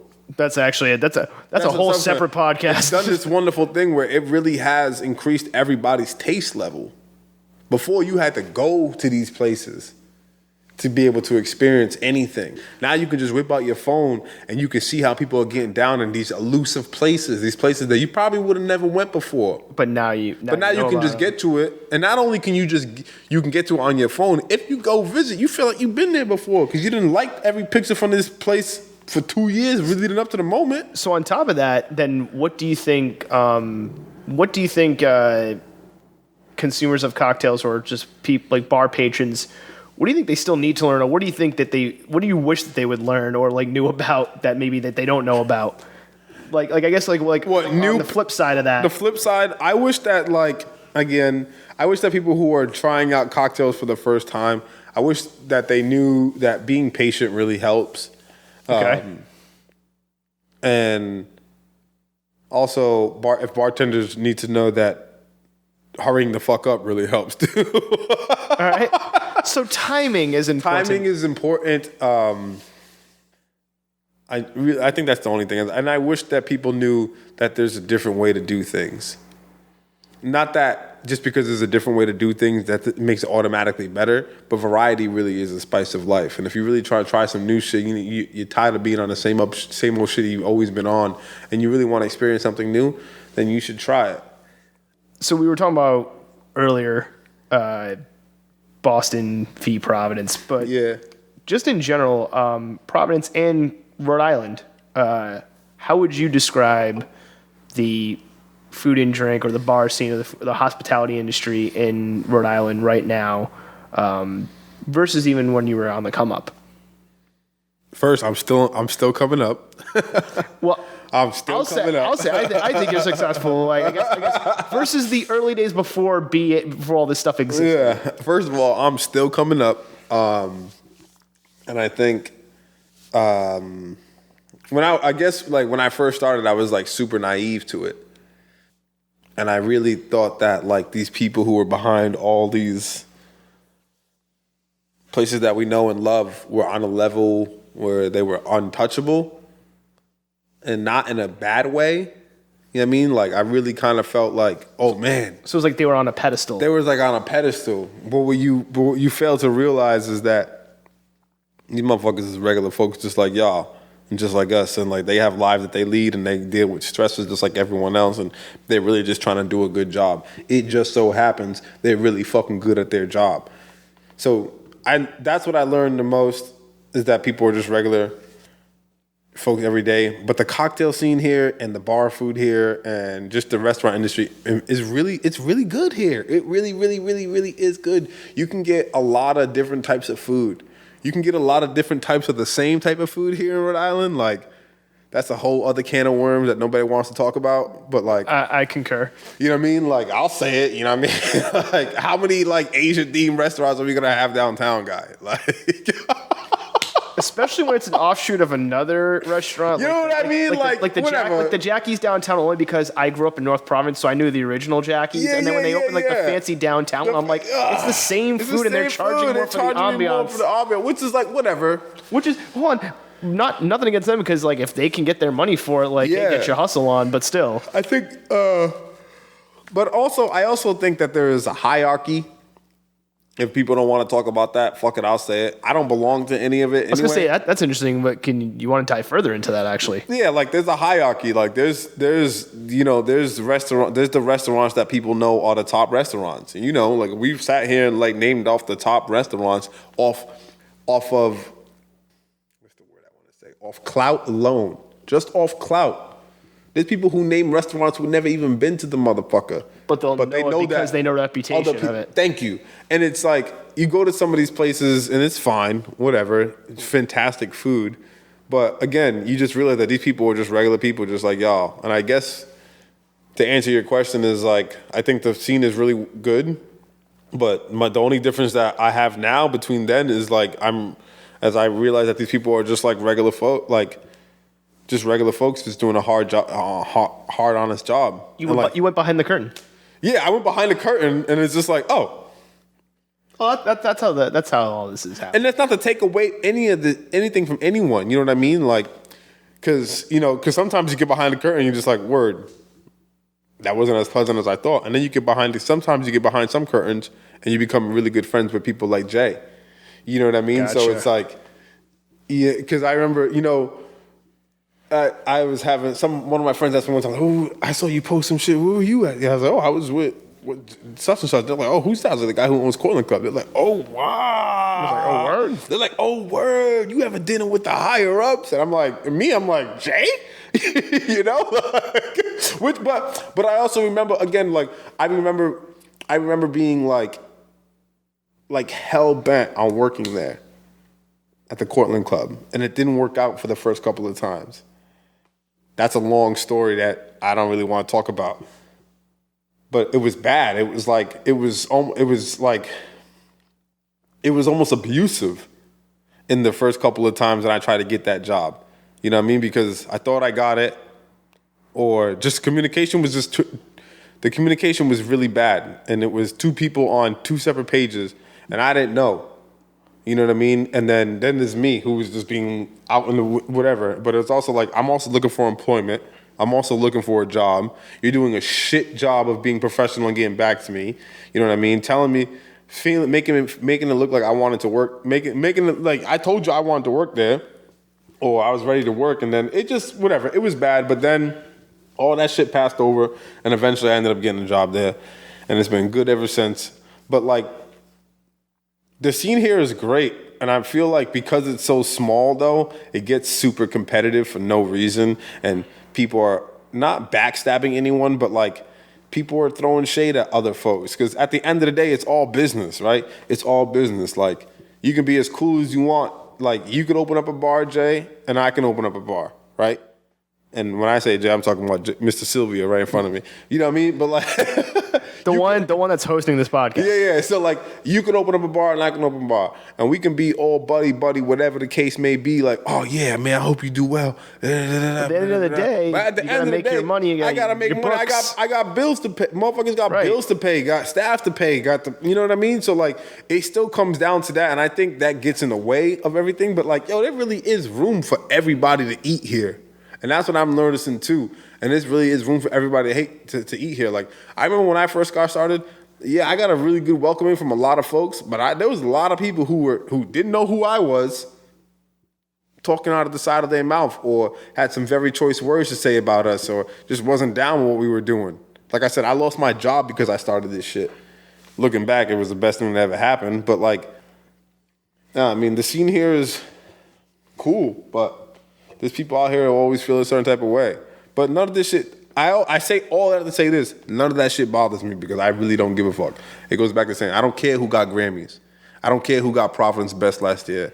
I don't care who got Rhode Island's Best. I don't give a shit because the people, I only care about people who are coming to my base events. I only care about people who are coming to booth, and I only care about people who are buying mixer boxes. I only care about the people who are listening to the stories that we got to tell. Because how am I supposed to compete with a level that people are not even worried about me? You know what I mean? Like, if I'm worrying about, my people don't know my people don't even know what the fuck a James Beard Award is. You know what I mean? They don't even know what these publications are. I get put in all these publications. My people don't read them shits. You know what I mean? They're not subscribed to Hey Roadie. They're not subscribed to Go Providence or whatever the case may be. As fortunate as I am to be in all of these publications and people asking us all these questions, they don't listen to that shit because they don't care. I think this is the perfect segue into this question, but I think you already did it. But just ask it directly. Any advice for the next generation of bartenders, cocktail-related businesses, business people, anybody that's listening to this that wants to get in the industries that you're in? Any advice for like the next generation of people coming in? First of all, do it. And that goes for anything. You want to sell cookies, T-shirts, whatever, just do it. But my message to anybody trying to pursue entrepreneurship, or I guess that's what this is, right? Like, even I still cringe at when people say that to me, like, oh, you're an entrepreneur. I'm like, no, I'm not. But like, business owner, business person, whatever, you know what I mean? Because I'll be like, no, I'm not, you know what I mean? Like, don't call me that. But my advice is, first of all, lean into it, believe in what you're doing, work hard, right? Think about what you're doing every day. Like, you need to think, it needs to be in your conscious. And honestly, but you need to be yourself, and you need to figure out what you're going to tell, what story you're going to tell. Because I say this all the time, like, yo, you can go get a drink literally any fucking where. You can go get drinks better than what we're providing. And you can go get drinks, in some place you're going to get drinks that are not as good, but you're going to get some cheap ass prices, which is nice because people like a nice price point. You can literally get drunk anywhere in the city, but you're here with us listening to our stories, and we really appreciate that. You know what I mean? So like when I think about what type of event I'm going to do, I think about what type of story I want to tell, what's going to grab this person's attention to come try to spend their money with us. Because you can go get these cocktails. Like, I'm no fool. Like, I pay attention to the market, you know what I mean? My drinks are current with what's hot, you know what I mean? So it's like, again, you can go get these drinks anywhere else. So if you're going to do something like this, you need to lean into it and tell your story, because people, they say it all the time, and like sometimes I feel kind of goofy about it, but like people really be invested in you. You know what I mean? They're not invested in, like, they're invested in what you're doing because they believe in you and they invest in you. So I guess there's people out there who believe in me and invest in me. So if you can find people who believe in you and want to invest in you, then you need to continue to be able to tell your story, because they only care about you. You know what I mean? Like, not for nothing. You're selling you. You're selling you. Like, the drinks, you're selling you. Not for nothing. I love my boy Todd, who works with me, right? Nobody comes to base events because they want to see Todd. But I throw base events because I want to work with Todd. So gotcha. Like, that's where his merit is. But what I'm trying to say is, like, people come, they lean into me, and like, so if you're trying to start something, like, go for it, and don't wait. And also if I could finish this whole podcast on this line right now, I don't know what you have left, and maybe you can edit this towards the end. No, I mean, go for it.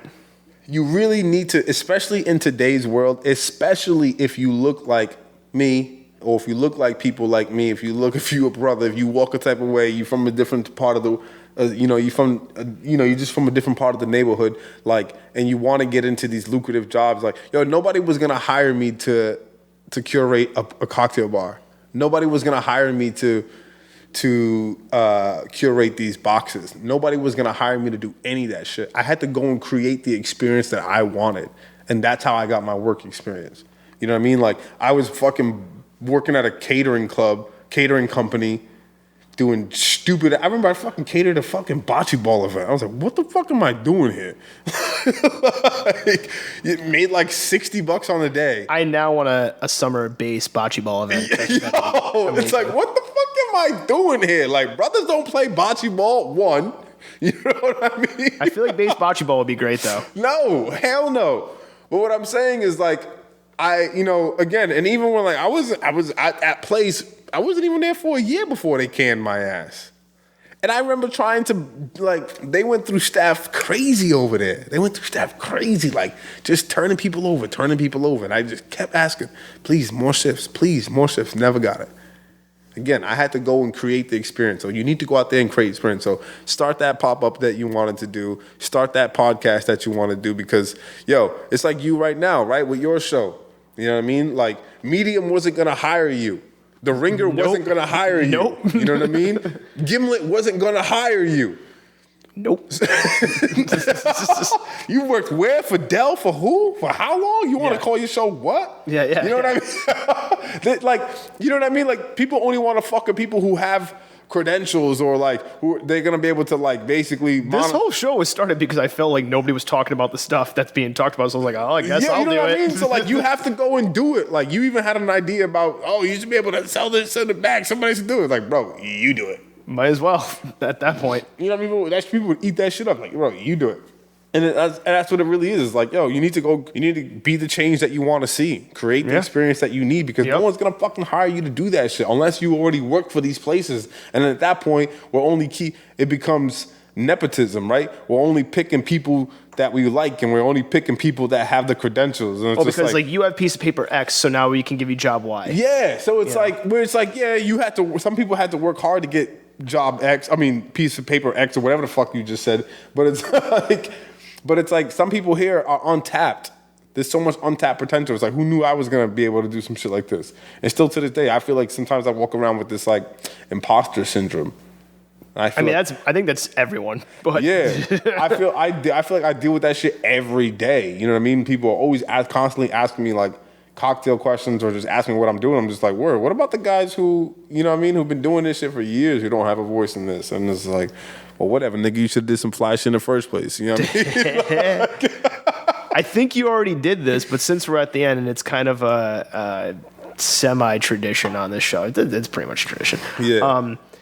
It's like the same as Hot Ones. You now have the floor. You can say whatever you want. I feel like you already did that, but if there's anything else you want to say, and you didn't have to eat crazy amount of wings. Shout out to Hot Ones, but you didn't have to eat the crazy amount of wings. I wish I had some wings right now. But yeah, whatever else you want to say, however you want to end it on. Floor is yours. Say anything you want to promote, anything people should know about. Go for it. Well, first you need to follow Booth on Main. You need to follow Mixer Cocktails. Mixer is MXR Cocktails. Clearly follow Base PVD. But I really want to give a shout out to the people who have been helping me since day one. And the first person who's ever really believed in me in every single thing that I do, and that's my partner, Millette. We get to wear a bunch of different hats together. Roommates, lovers, friends, business partners. It's a lot, but I wouldn't want to do this shit with anyone else. So I just want to say shout out to my girlfriend because I love her very much. And for pushing me every single day. But then also shout out to guys like my boy Nick, my boy CJ, who helps me with so much stuff. Todd, Christy, who else? Anybody who's ever helped me before. And I'm excited for what we have going on. And I also want to give a huge shout out to Willa from Little Bit of Cocktails. I love her. And that's really it. I don't have anything else other than just go do what you want to do and stop listening to people. Set your price and live your life. Well, with that, thank you for coming on the show. Thank you for telling your story. I appreciate you having me, and I appreciate you letting me fucking talk shit. Hey, when you let the conversations go, man, that's where the best stories and the best gems of information come from. Yeah. So thank you, and yeah, thanks again, man. Appreciate it. Yeah, thank you so much. That's all for this episode of the Creative Capital Show. Thank you for listening, and a special thanks goes to my guest, Michael Silva. The Creative Capital Show is hosted, recorded, edited, mixed, and produced by me, Jason Sylvia. You can listen to the Creative Capital Show over at our website, creativecapitalshow.com. We're also available on Anchor FM, iTunes, Spotify, Google Podcasts, and all other major podcast hosting platforms. If you like the show, please subscribe. Helps the show out a lot. And be sure to follow the show on Instagram, Twitter, TikTok, LinkedIn, and YouTube. I hope you enjoyed the show, and until next time, keep on creating.